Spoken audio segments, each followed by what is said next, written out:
चलिए तो अगला सवाल करते हैं फटाफट। Common difference D of an AP is not zero.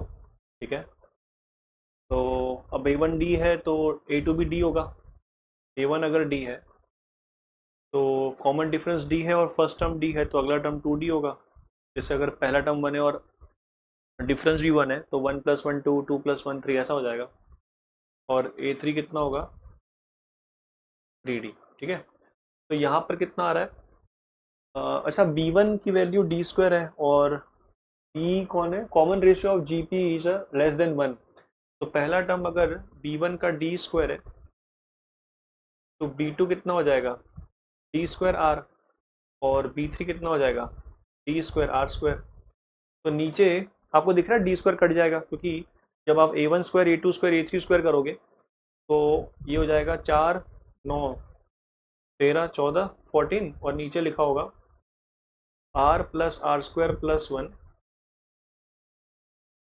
तो ये बराबर हो जाएगा एम के। अब m is a positive integer, quadratic बनेगा ये। R square M plus R M plus M minus fourteen equal to zero. Common ratio less than one है तो आर तो रियल ही होगा। तो डी कितना आएगा डिस्क्रिमिनेंट इसका? इसका डिस्क्रिमिनेंट हो जाएगा बी स्क्वायर, यानी कि आर स्क्वायर, क्वाड्रेटिक आर में है, ये हो जाएगा M square minus four times M, M minus fourteen equal to. अब ये केस कर होना चाहिए, क्यों? क्योंकि अगर मान लो आर का जो वैल्यू है, आर का जो रूट है वो एम के टर्म में आएगा, तो अगर आर आर को इंटीजर होना है, positive rational, rational less than one, तो रैशनल रूट कब आता है? जब डी को परफेक्ट होना पड़ेगा, यानी कि डिस्क्रिमिनेंट को परफेक्ट होना पड़ेगा। ये बात समझ में आ गई? ठीक है, ओके। और जो आर की परिभाषा है वो जीरो से वन है, तो यहां से ऐसा बोल सकता हूं मैं कि R square plus R plus one equal to fourteen by M. और आर की वैल्यू अगर वन से कम है तो ये इसकी जो वैल्यू होगी वो तीन से कम होगी। तो इसका मतलब फोर्टीन बाई एम जो है, और आर पॉजिटिव है, पॉजिटिव रेशनल नंबर बोला है, तो ये जीरो से थ्री के अंदर लाई कर रहा है। ये वैल्यू जीरो से थ्री के अंदर लाई कर रही है। ये बात समझ में आ रहा है क्या? अगर आर की वैल्यू जीरो से वन है तो इसकी वैल्यू तीन से कम होगी, और तीन से कम है यानी कि फोर्टीन बाई एम। तो m की वैल्यू कहाँ से कहाँ होगी? m will be, m positive है, पॉजिटिव इंटीजर, तो मल्टीप्लाई कर सकता हूँ फोर्टीन से मैं। तो जीरो, फोर्टीन बाई थ्री, छः, छः तीन अट्ठारह, सात। तो m की वैल्यू क्या क्या हो सकती है? वन, टू, थ्री से लेकर छः, पाँच, चार। एक मिनट, एक मिनट, एक मिनट।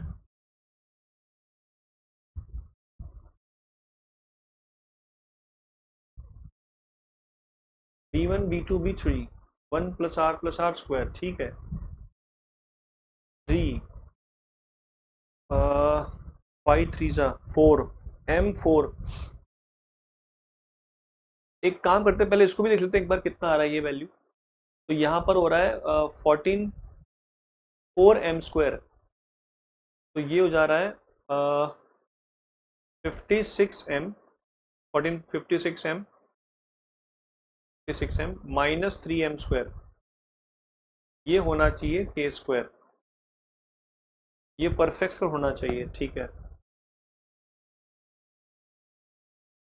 आर की वैल्यू, इसकी रेंज कितनी होती है R square plus R plus one की? अगर आर की वैल्यू जीरो से वन है तो काम करके निकाल ही लेते हैं।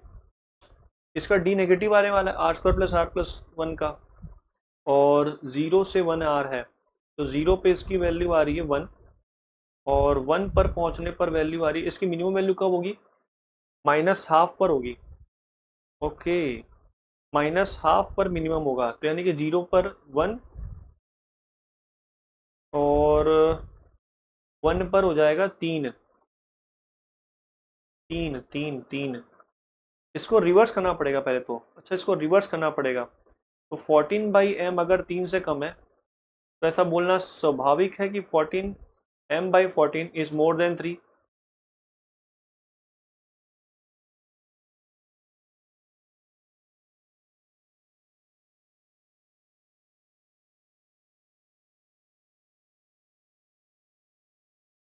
m की वैल्यू मोर देन 14/3 है। ओके, ठीक है ठीक है। मतलब ये 5 से बड़ी आएगी। m की वैल्यू जो होगी वो 5 से बड़ी आएगी, 5 से। 3 से कम होना चाहिए, 3 से कम होना चाहिए, यानी कि m की वैल्यू बड़ी होनी चाहिए 14/3 से। हाँ, तो 5 से बड़ी आएगी, मतलब 5, 6, 7, 8 ऐसी वैल्यू आएगी। तो अब आपको ये ध्यान रखना है कि इसकी वैल्यू परफेक्ट स्क्वायर हो।